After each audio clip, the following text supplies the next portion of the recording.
The long-awaited release of Tales of the Jedi has come and passed, and a lot of fans are really happy, and once again, I'm stuck in the middle of the road, but I'm going to tell you guys why.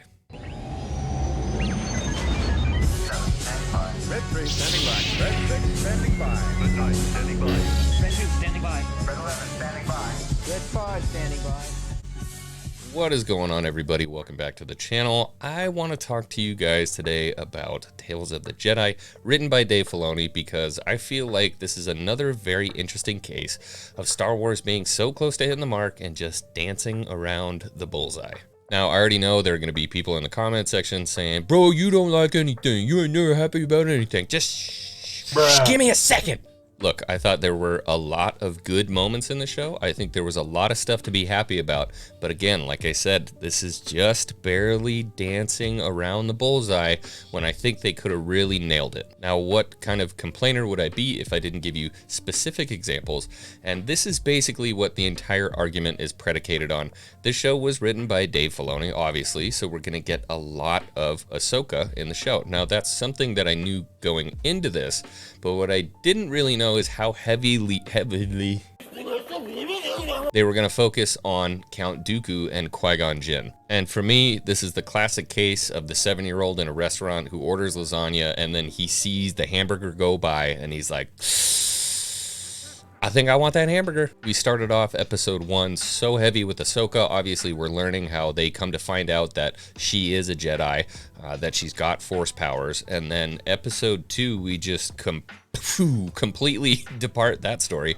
And all of a sudden, we're on to Qui-Gon Jinn and Dooku. Which, don't get me wrong, I'm pretty happy about that. I'm enjoying the episode like crazy. It's awesome seeing the young Dooku while he's still a Jedi and starting to see his descent into the dark side. And if I'm being completely honest, I think we should have stayed there.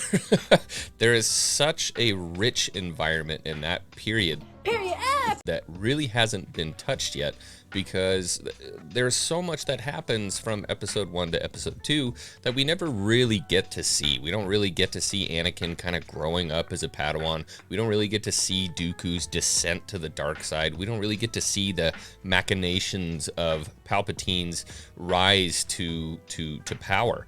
And not to mention, I know a lot of people aren't very keen on this, but there's a lot of Plagueis content going on there, and I know a lot of people are really gun shy about bringing Plagueis in because we're saying, hey, if you can't nail legacy characters, how are you gonna nail possibly the most influential Sith out there?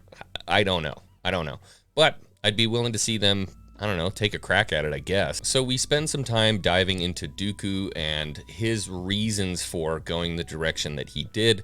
He's trying to warn everybody, hey, look, maybe we're not thinking about this the right way. Maybe we really are owned by the Senate. Everything seems kind of off, and it's, I don't know, it's not really sitting well with Dooku. I enjoyed this arc of the story more than anything else in the show, all the way up to episode 4 when we finally get the Sith Lord, and we get a really cool nod and kind of a little bit of closure about Yaddle. What happened to Yaddle? Yaddle got yeeted. I guess I should have said spoiler alert before that. I apologize. But that's literally, you know, the straw that breaks the camel's back. He's now a Sith. Dooku is officially a bad guy. I thought it was really cool to see all that. And then boom, right after that, it's like, hey, by the way, don't forget, the reason we made the show was for Ahsoka. And so we get some really cool kind of Clone Wars era content where we get to see Anakin pushing Ahsoka to be, you know, the best Jedi that she can be. And it's a really cool kind of dichotomy. Somebody in my community brought up that really in the first episode, it shows that she's just kind of, you know, this Force user who can pick anything up right off the bat. And then we get to see her kind of worked in when she's working with Anakin and she's getting her butt beat. And a lot of times that's missing from a lot of female characters when it comes to modern storytelling. So it's always good to see that. And then I really like the way they worked it into Order 66 in a very familiar scene that we knew from Clone Wars already. So that I thought was good. And then finally we move into episode 6, which is a kind of a hit and miss situation for me. I was a really big proponent for the Ahsoka novel. I really enjoyed it. I listened to the audiobook that was actually narrated by Ashley, and I thought they did a wonderful job for that. But again, this is just kind of like the same thing with Kenobi. I read the Kenobi book and I loved that Kenobi book, and it was just There was nothing in the Kenobi show about that Kenobi book. And there were similarities in the episode 6. There were similarities, kinda, to what happened in the book. But again, it's a retelling, and they're not going to be able to fit everything they need to on screen in whatever it is, 15 minutes that they had per episode. So I guess really my main complaint is I wanted to spend more time with Dooku and Qui-Gon. I thought that was awesome. There's some great books out there that have a little bit of a foray into Dooku and Qui-Gon, which is awesome, but it's not really anything that we've seen on screen before. So I really enjoyed that aspect of it.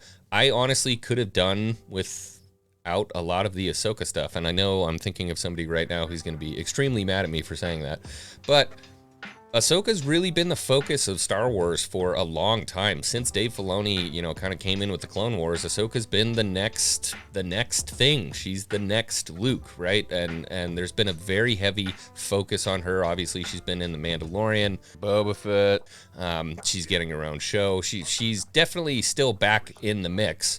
And I think what I could probably use is a little bit of a break and a little bit of mystery until we get the Ahsoka show itself. Now, I know, again, this is a Dave Filoni project, so what are we going to get? We're getting Ahsoka. Doesn't matter what he puts his hands on, Ahsoka is going to be in it. So that was something that, again, that was expected, but I just saw that hamburger coming down the aisle, and man, I want that hamburger. Give me some more hamburger. I want to see something like that in live action. And I'm interested to hear what you guys think, because when I asked my community, a lot of people said they just don't really trust Star Wars in live action anymore. They would rather see all the stuff done in animation because they're less prone to F up the story if they're in animation, which I found very interesting, because if you can write a story for animation, you should be able to write that story and do it in live action. Why there seems to be such a disconnect there, I don't know, but I'm interested to hear what you guys think. I'm interested to talk about this stuff on some live streams coming up, so stick around. I will see you guys then. I'm X-Wing, and I will see you on the next one.